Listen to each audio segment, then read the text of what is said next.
We're more connected than ever. We text, we scroll, we swipe. But when the screens go dark, why does it feel like no one's really there?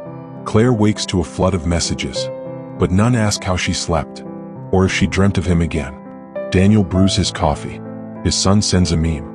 His inbox fills. But the silence in his home is louder than the notifications.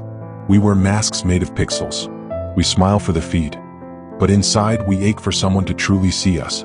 Daniel's apartment is filled with sound, notifications, podcasts, background noise, but none of it speaks to his soul.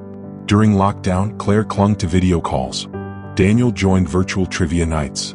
They laughed, but when the world reopened, the loneliness remained. Claire joined 5 Facebook groups. Daniel downloaded 3 dating apps. They posted, they liked, they commented, but every interaction felt like shouting into a canyon. They mistook digital presence for emotional connection. They were chasing shadows. She remembers her husband's laugh, the way he held her hand without words. No emoji can recreate that warmth. He wonders if he should have fought harder, if the silence between them was louder than the arguments. One day at a bookstore, Claire and Daniel reached for the same book, The Art of Being Alone. Their hands touched. They laughed. They talked, not about work, not about news, but about silence, and how heavy it feels. They began meeting weekly.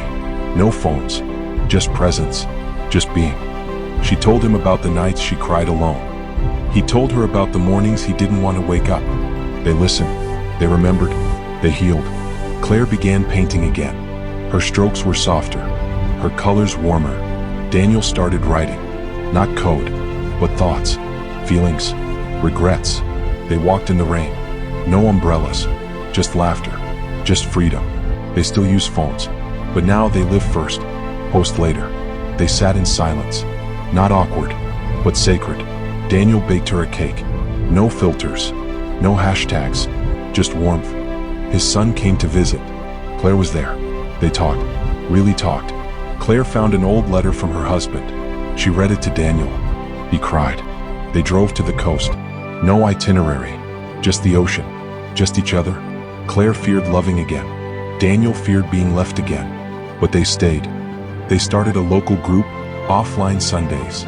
No screens, just stories. They looked back at the cave, the shadows, the silence, and they walked on. Are you living in shadows? Or are you ready to step into the light? Call someone, visit someone, be someone's echo in the canyon, because loneliness ends where presence begins.